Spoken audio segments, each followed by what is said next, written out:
People don't always pull away when you've done something wrong. Sometimes they distance themselves even when you've done absolutely nothing at all. It wasn't your words. It wasn't your actions. What stirred them came from something far more subtle and infinitely more powerful. Your energy. You step into a room and the atmosphere shifts. No words needed. No attempt to draw attention. There's just a presence, undeniable and unexplainable, that most people aren't equipped to process. You don't stand apart because you're broken. You stand apart because you're whole in a world addicted to pretending.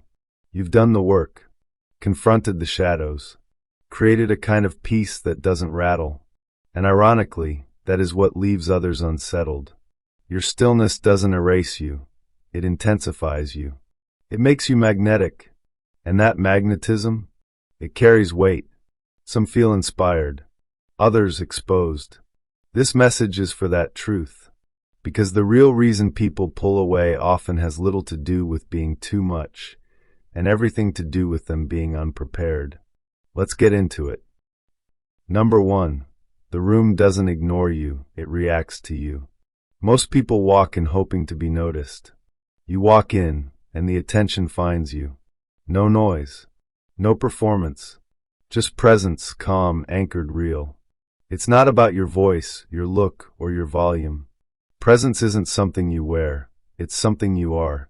There's a weight to your calm. A steadiness that speaks louder than noise. You've stopped seeking validation because you've already claimed it within. That unsettles people. Conversations pause when you pass. Not from fear, but from curiosity. Intrigue. A subtle tension. You stand out because you feel different, solid, rooted. And here's the truth no one says aloud.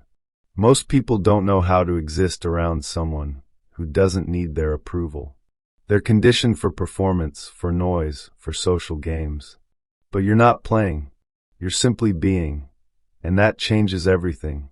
In a world chasing attention, refusing to chase anything at all becomes its own kind of power. And that power, it breaks patterns. Number 2, your presence disrupts the narrative.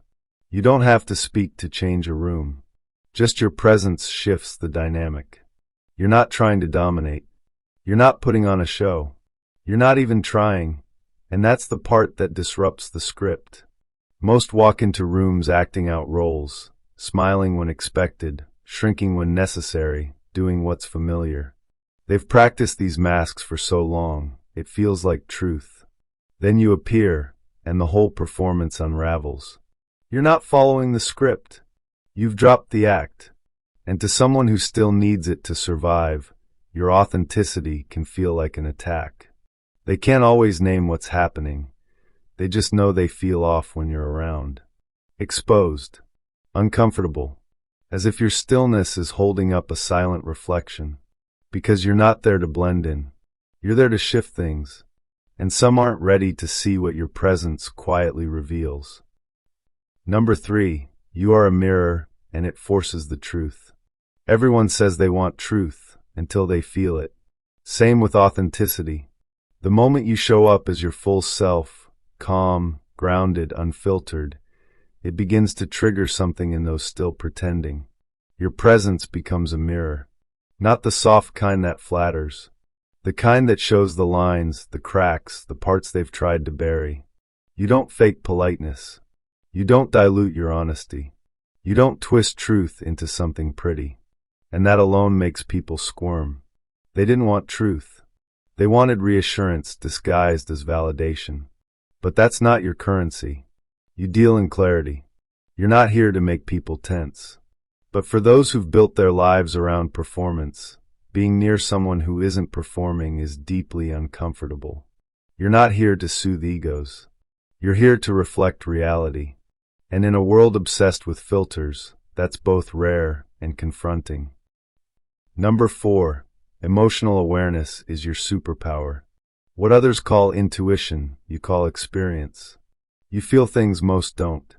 The forced laugh, the tightening in someone's posture, the flicker in the eyes that reveals what words try to hide. It's not magic, just refined sensitivity.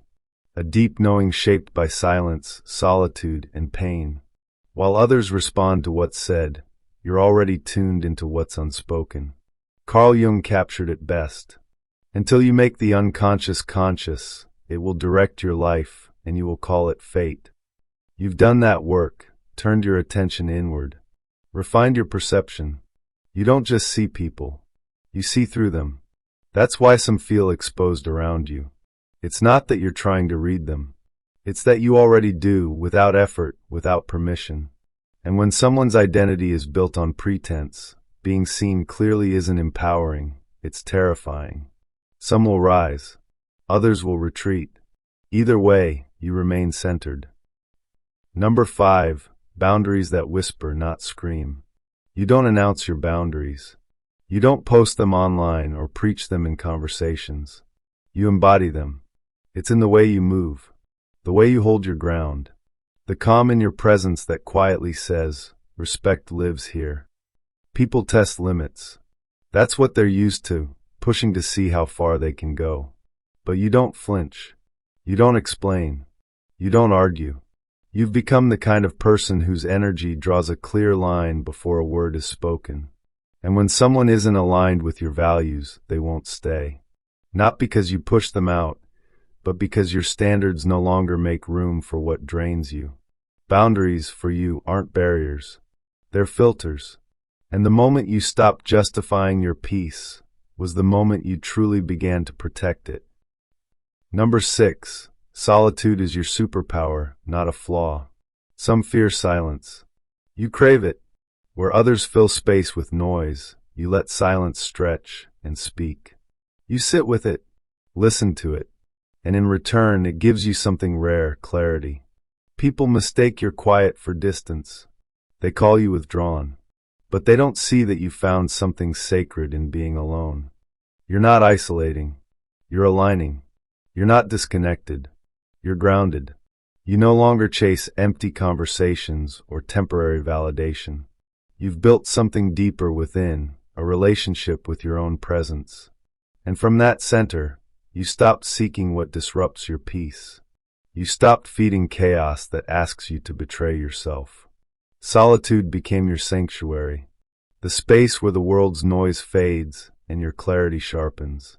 While most avoid going inward, that's exactly where your power was built. Number 7, you're not meant to be understood by everyone. Eventually, you stopped explaining yourself, not out of anger, not from bitterness, but because you realized not everyone is supposed to understand you. You're not here for mass appeal. You're not a trend. You're a frequency, and not everyone is tuned in. When you've done the work, faced your shadows, sat in your truth, and come out clear, you stop begging people to stay, especially when their presence costs you your peace. You're not cold. You're clear. You're not distant. You're discerning. That kind of clarity feels rebellious to those who still blur their own lines. You stopped forcing doors open. Stopped shrinking to fit places that can't hold your light. That's not arrogance. That's alignment. And from that alignment, the right people don't need to be convinced. They simply feel it. They recognize it. They meet you there. Number 8. Quiet consistency is louder than any voice. You don't walk in demanding attention. You walk in carrying evidence. You live the thing most only talk about, growth, integrity, discipline. Not once. Not occasionally. Daily. That's what hits different. You've built a rhythm, a presence, a consistency that people feel in your tone, your stillness, your restraint. You don't need to shout your progress. You embody it. Some will admire you because your consistency reminds them of who they want to become. Others will resist because it highlights what they've avoided. Either way, your presence causes movement. No need to raise your voice. Your energy says everything. You're not out here proving your worth. Your alignment already proves it. Here's what most won't admit asterisk. Your presence shakes people, not from what you say or do, but from what you no longer chase. You don't perform. You don't beg. You don't bend to earn space. You walk in complete, rooted, still clear. And that alone shifts the entire dynamic. In a culture built on noise, your silence speaks volumes. In a world ruled by illusion, your authenticity confronts. And in a society drowning in performance, your restraint is rare. You don't have to convince anyone of your worth. They feel it. That's what makes people squirm. Not judgment, not pressure, just contrast. You show them what they've buried, avoided, denied. Who they could be if they were willing to meet themselves. You hold up a mirror, and some aren't ready to look. But that's not your weight to carry. Your job is simple. Stay rooted. Stay clear. Stay true. Peace that isn't shaken by opinions becomes its own form of power. And power like that doesn't blend in, doesn't fade out. It leaves a mark. So when someone steps back from you, don't shrink. Breathe. And remember, they're not pulling away because you're too much. They're pulling away because they're not ready. And that's not rejection. It's redirection. Let them go. Stay rooted.